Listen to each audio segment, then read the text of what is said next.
I bought 121 acres for $1. And for the first hour I owned it, I could not open a single door. Not the front door, not the kitchen door, not the dairy barn, not the corn crib, not the machine shed with the rusted tin roof and the heavy chain wrapped through both handles. Everything on that farm was locked tight. Everything except the smallest door on the place. It was a low pump house door behind the kitchen garden, no taller than my chest, weathered gray with a strip of baling twine looped through the latch from the inside. It had not been kicked open. It had not been pried. It looked like somebody had closed it almost all the way, then changed his mind and left it breathing. That was the part I could not get past. On paper, the farm belonged to me. In my hand was a tax deed from the clerk's office in Paulding County, Ohio, dated November 12, 1992. It said I owned the house, the barns, the lane, the pasture, and every frozen acre stretching back to the tree line. In my pocket was the dollar receipt. But I had no keys. The auction had been so quiet it almost felt illegal. No heirs present, no neighbors bidding, no banker leaning on the fence with his hands in his coat pockets.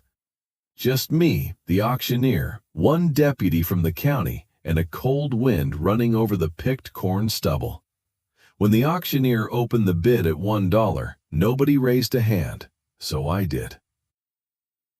He looked at me like a man watching someone step onto thin ice. "Sold," he said. Afterward, I asked about keys. He shook his head. Estate never turned any over. Who lived here? Harold Weller, he said, old dairyman. Died in a nursing home down near Defiance. Place sat locked after that. How long? 4 years, near enough. Then he handed me an envelope, my deed, and the look people give a man when they think he has mistaken trouble for luck. I was 66 years old.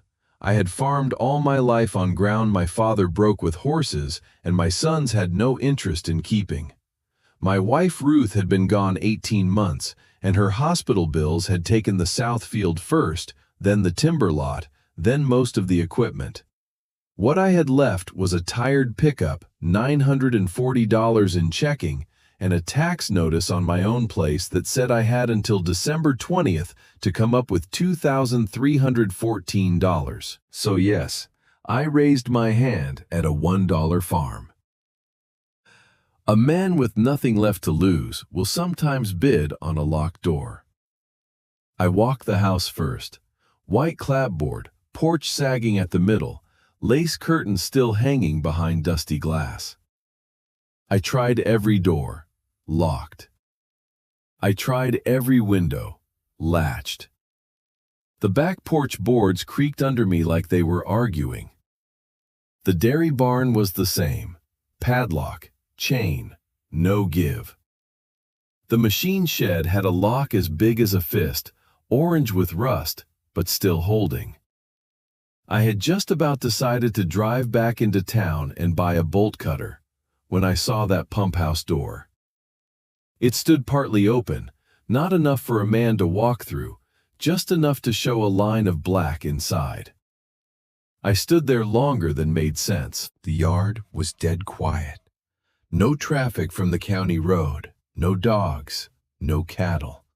Just the wind touching the dried weeds along the garden fence. I pulled the door wider. Inside, the pump room smelled like iron water, mouse straw, and old cement. A hand pump stood in the corner over a cracked concrete basin. There were shelves with empty ball jars, a broken lantern, 2 milk strainers, and a pair of work gloves laid palm down like somebody had set them there yesterday.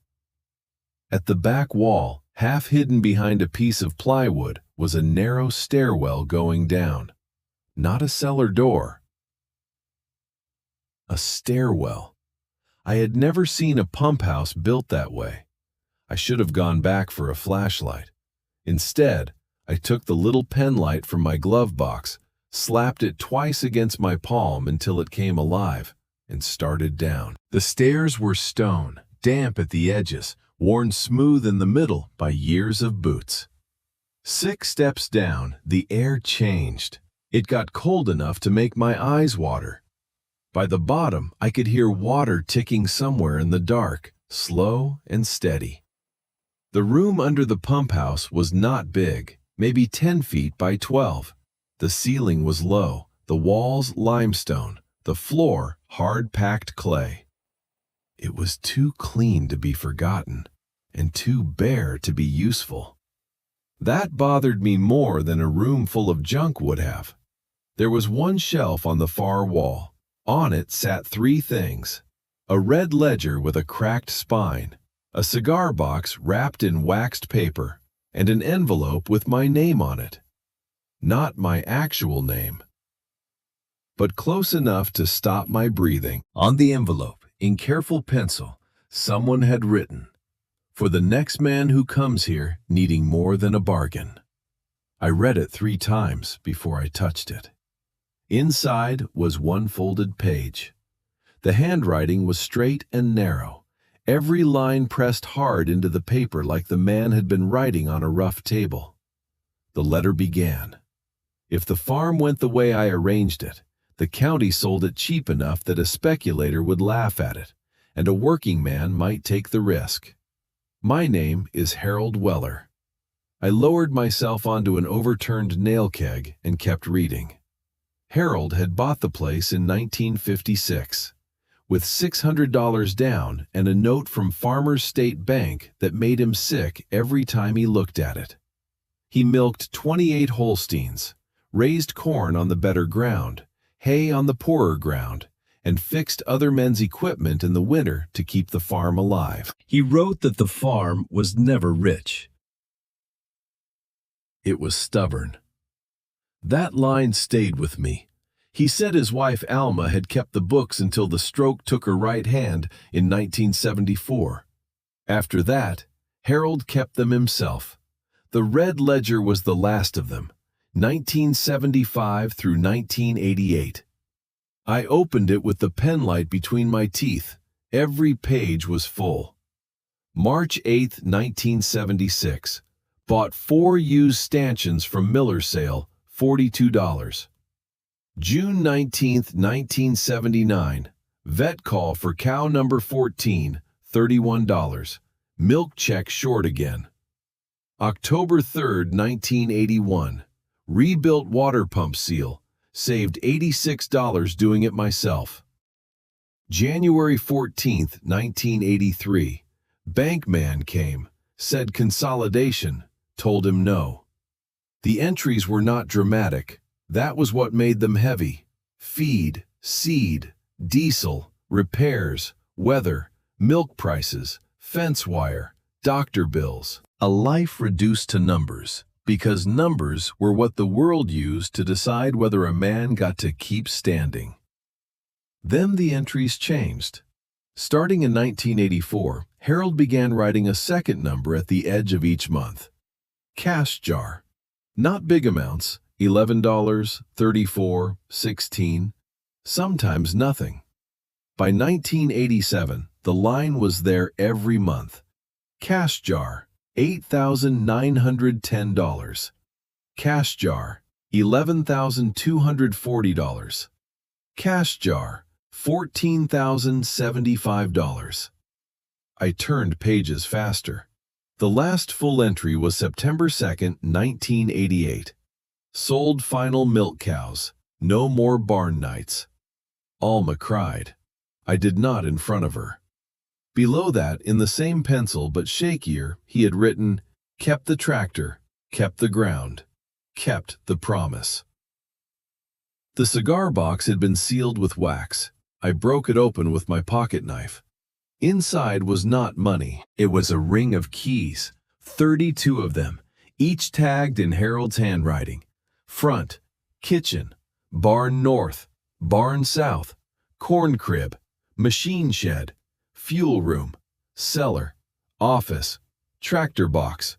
I laughed once, not because it was funny, but because if I had not, I might have sat there and cried like a fool.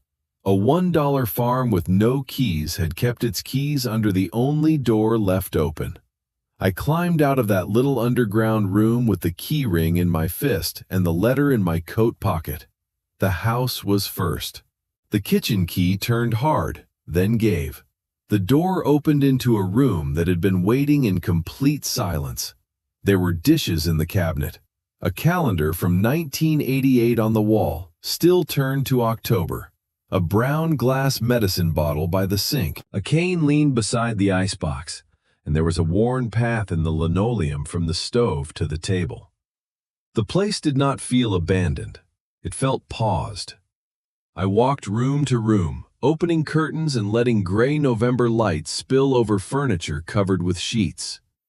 In the parlor, I found Alma's chair beside the window, a basket of mending on the floor, and a pair of glasses folded on a Bible. Upstairs, one bedroom had been shut so tight the air smelled of cedar and dust. The bed was made. A blue dress hung on the closet door. I closed that room again. Some doors are opened with keys. Some should be opened with permission. The office off the kitchen had a metal filing cabinet and a roll-top desk. In the top drawer were tax receipts, seed catalogs, warranty papers, and a yellow envelope marked bank in red pencil. Inside were notices from Farmers State Bank. Final demand, March 1985. Past due, May 1985. Intent to foreclose, July 1985. Then one receipt, dated August 16, 1985. Payment received, $27,600. Account satisfied in full. Cash. I sat down in Harold's chair and read that receipt until the numbers blurred. $27,600. A dairy farmer who had been writing down $11 and $34 at a time had walked into a bank and saved his land in cash. I thought of my own notice folded in the glove box of my pickup. $2,314. It had felt like a mountain that morning. Now it felt like a test I had been too tired to understand. The machine shed key was tagged with a strip of masking tape that had gone yellow. I took it outside. The lock fought me, but oil from the toolbox under my truck seat got it moving. When the hasp finally dropped, the sound ran through the empty yard like a gunshot. Inside, the shed smelled of dust, old grease, and dry corn husk. Light came through bullet holes of rust in the tin roof. It fell in narrow shafts across a shape under a canvas tarp. A tractor. I knew it before I touched the cover. The tarp was tied with rope, not thrown. The knots were neat. The tires had been blocked off the earth with planks. The exhaust stack was capped with a coffee can wired in place. The air intake had been covered with oiled cloth. A man does not store a dead machine like that. I untied the rope and pulled the tarp away. Under it sat a 1967 Case 930 Comfort King, cream and orange, faded but straight. The hood still carried its badge. The rear tires were checked but not collapsed. The seat cushion was split down the middle. The drawbar was worn shiny on the tongue where years of wagons had rubbed it smooth. On the fender was another envelope. Marvin was not written on this one. It said, "If you are looking at this before you have looked in the office, stop guessing and go read." Harold had a sense of order, even from the grave. Inside the envelope was a maintenance sheet. March 1988, fuel drained, tank fogged. March 1988, cylinders oiled. April 1988, battery removed. April 1988, grease all fittings. October 1988, covered and blocked, ready for the next season. The next season had never come. I stood with my hand on the tractor hood. The metal was cold enough to ache through my glove. A working case that old, if I could get it running, might bring $6,000 or $7,000 from the right buyer. Even dead, it had parts value. More than enough to pay my tax bill. more than enough to buy time. That should have settled it. But Harold's words were still in my coat pocket. The farm was never rich. It was stubborn. I went back to town, bought a battery, 2 gallons of diesel, oil, a filter, and the cheapest bolt cutter they had, just in case the keys lied somewhere else. By the time I returned, the sky had gone flat and silver. The tractor did not start easy. I did not expect it to. I drained what little was left in the lines. I checked the oil. Black, but not milky. I pulled the intake cover. No nests. No chewed wiring. I poured fresh diesel, bled the line, tapped the starter with a wrench, and waited with one hand on the hood like I was asking an old animal to stand. The first turn was nothing but a groan. The second gave a cough. The third rolled smoke into the shed and died. On the fourth, the engine caught. Not clean, not proud. It barked, shuddered, spat black smoke against the rafters, and shook dust down from the tin roof. Then the idle steadied, one cylinder finding the next, until the whole machine settled into a deep iron thump that went through my boots and up my legs. I stood beside it, laughing and coughing in the smoke. The tractor had been waiting 4 years, maybe longer, or maybe it had been waiting for the kind of man who would try before he sold. I climbed into the seat and pressed the clutch. It moved. The gear shift slid into first with a slow scrape, then held. I eased off. The tractor rolled 3 feet. That was all. 3 feet inside a locked shed. But after 18 months of losing things, those 3 feet felt like a verdict in my favor. I shut it down before I got greedy. That evening, I called my daughter Elaine from the phone booth outside the grain elevator. She lived outside Toledo with a husband who sold insurance and children who thought a farm was a place you visited in October to buy pumpkins. I told her I had bought the Weller place. There was a silence long enough that I could hear a semi shifting gears out on the road. "Dad," she said carefully, "please say that is a joke." "I got it for $1. "That does not make it better." I told her about the locked buildings, the keys, the ledger, the bank receipt, the tractor. When I told her what the case might be worth, her voice changed. "Then sell it," she said. "Pay your taxes, fix your own place. That is the gift." Maybe she was right. A machine is a machine. Iron does not know whose hands are on it. Harold was dead. Alma was dead. The bank had been paid. The county was done with the place. Sentiment would not pay my bill.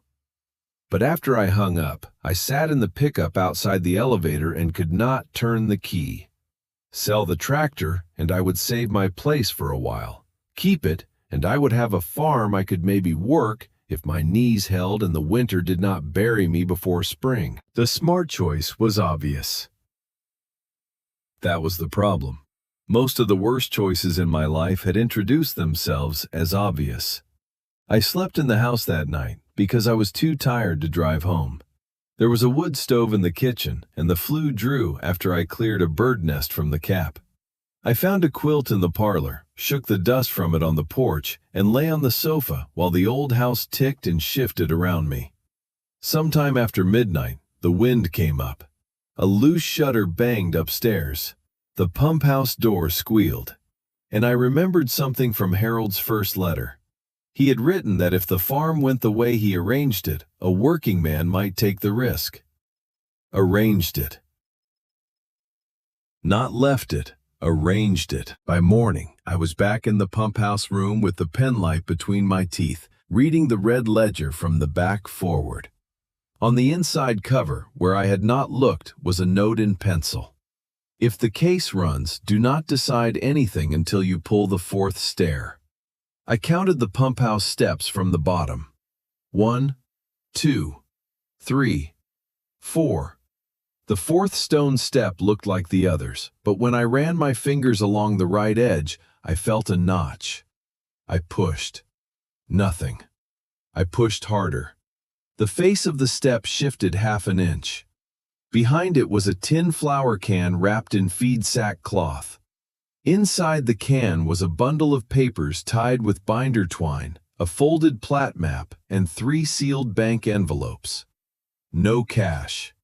I will admit, for half a second, disappointment flashed through me. A man with a tax bill can become very honest about what he hoped to find. Then I opened the first envelope. It held a certificate of deposit from 1986, cashed and closed.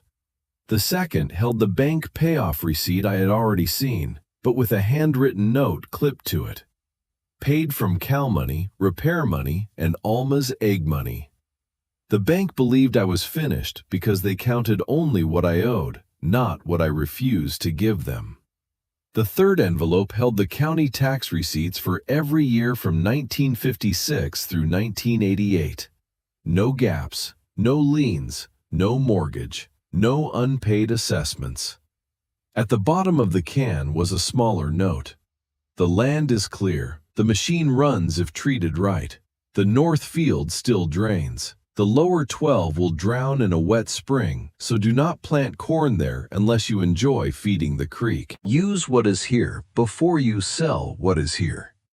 That was all, not a treasure map, not a fortune. Instructions. I sat on the cold clay floor with those papers spread around me, and the whole shape of Harold Weller's life came into focus. He had not left the place locked because he was afraid of thieves. He had locked it so nothing would be stripped before the right kind of fool found the open door. The kind of fool who still carried a pocket knife. The kind who knew what a block tractor tire meant. The kind who had a tax bill of his own and would understand the temptation. The next week was the hardest one. I put a handwritten note on the bulletin board at the elevator. Case 930, running, possible sale. I wrote my phone number at the bottom. Then I drove home and stared at my own broken tractor sitting half torn apart in the shed. By noon the next day, 3 men had called. One offered $4,000 without seeing it. One offered $5,000 if the tires held. The third said he would come with a trailer in cash. I told all 3 I would think on it. That night, I took Ruth's old account book from the drawer and did the numbers. Taxes on my home place, fuel, seed, repairs, insurance, food. The page looked just like Harold's ledger. Too much owed, too little coming in. Every hope measured by a column line. I shut the book and nearly made the call. Then I looked at the Weller plat map. The north field was 32 acres of loam. The west strip was hay. The lower 12 were marked with Harold's warning in red pencil. The house needed work, but the roof still held. The barn had leaks, but not death leaks. The case ran. The corn crib was dry. I did not need to sell the tractor. I needed to use it. The next morning, I went to the county office and paid the transfer fees with a hand that did not feel steady. Then I went to the bank and showed them the clear deed, the tax history, the equipment list, and the lease offer I had written myself for the hay ground. The young loan officer kept turning pages like he expected trouble to fall out. Finally, he said, "Mr. Hale, this is unusual." I said, "Most things worth keeping are." He gave me a 90-day note against the hay lease and the case, enough to pay my tax bill before December 20th, not enough to relax, enough to breathe. All winter, I worked both places. I patched the Weller barn roof with used tin. I replaced the pump leather. I freed the stuck hay door. I pulled rotten boards from the porch and burned them in a barrel. I sharpened Harold's tools because it felt wrong to use them dull. Every time I found something he had labeled, cleaned, wrapped, greased, or hidden away from weather, I felt less like I had won a farm and more like I had been given an assignment. In March, the case pulled a disc across the north field. The first pass was ugly. The ground was tight, the tractor smoked under load, and I had to stop twice to clear trash from the gangs. But when I looked back, there was a strip of turned earth behind me, dark and wet and real. I thought of Harold writing, "Northfield still drains." He had been right. By late April, I had oats in the west strip and corn on the high ground. I rented the lower 12 to a neighbor for pasture because Harold's red pencil knew more than my pride did. That summer was not easy. The case blew a hydraulic hose in June. The barn roof leaked over the east mow. Raccoons got into the corn crib. I fell off the porch steps carrying a sack of lime and limped for 10 days. Nothing about the Weller place became soft just because I had chosen it. But stubborn ground understands stubborn men. By October, the oats had paid the 90-day note down to the bone. The hay lease covered the insurance. The corn was not a miracle crop, but it was enough. Enough to pay the rest of my taxes, enough to fix my own tractor's head gasket, enough to buy Ruth a stone without putting it on credit. That mattered more than I can write properly. On the first anniversary of the auction, I carried Harold's first letter, the bank receipt, and the red ledger out to the pump house room. I did not put them back under the step, not yet. I sat on the nail keg and read the last line again. Kept the tractor, kept the ground, kept the promise. For a year, I had thought Harold's promise was about him. It was not. A promise can outlive the person who made it if it is tied to something solid enough, a fence line, a field, a machine that still turns over, a ledger that tells the truth. A door left open just wide enough for the next man to notice. People later asked how I got lucky enough to buy a farm for $1. I never liked that word. Luck was finding the open door. The rest was work. Harold Weller had spent 32 years making sure the land would not be eaten by the bank, the weather, or the kind of men who see old farms only as scrap and acreage. He did not leave me wealth. He left me proof that a man could be nearly finished and still make one more stand.